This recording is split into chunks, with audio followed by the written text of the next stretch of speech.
Tanya, may I ask you a quick question, Tanya? For the buyer side, we have the NDA. Do we have to share that list with the seller if they ask? I don't. Yeah. I mean, I have an NDA, so if a seller wants to know, well, usually if a listing expires, I haven't been able to sell it and I don't want to keep it. You know, I'm not trying to extend it. I just don't want to work with it anymore for whatever reason. Maybe the seller's difficult, maybe, you know, sometimes what happens is you list a business and you've done your valuation based on the tax returns, the financials, the things that they provide to you. And like I said, businesses don't sell overnight. So maybe it's 3 or 4 or 5 months down the road. Now you've got the perfect buyer and all that, and they ask to see the current financials. And meanwhile, the business has just tanked Yeah.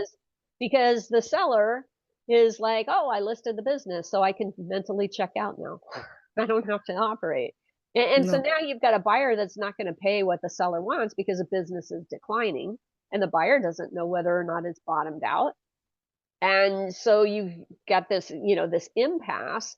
And depending on how much the business has declined and, you know, the status of the seller and all that means sometimes you just would rather walk away at the end of the listing. So once a listing expires, that's really about the only time that I'll send a list of people who have signed NDAs, but I don't send the NDAs themselves. I don't send I just send them a list of names Yes. and along with a letter that just says, hey, you know, your listing, our representation agreement has expired or expired on whatever date. And unfortunately, you know, despite our efforts, we were unable to sell the business. But pursuant to the safety clause in the representation agreement, you know, if any of the buyers that we introduce to the business buy the business within the next 24 months, our fee is due, right?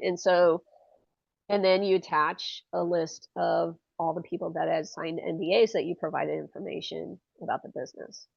Yeah. But during the listing, no. I don't. I mean, Okay. I mean, I might. It depends on what the seller is asking for because sometimes, you know, certain sellers and certain types of businesses, they may be interested in, you know, or looking for their competitors, Oh. things like that. So it depends on the size of the business. For most Main Street, smaller retail,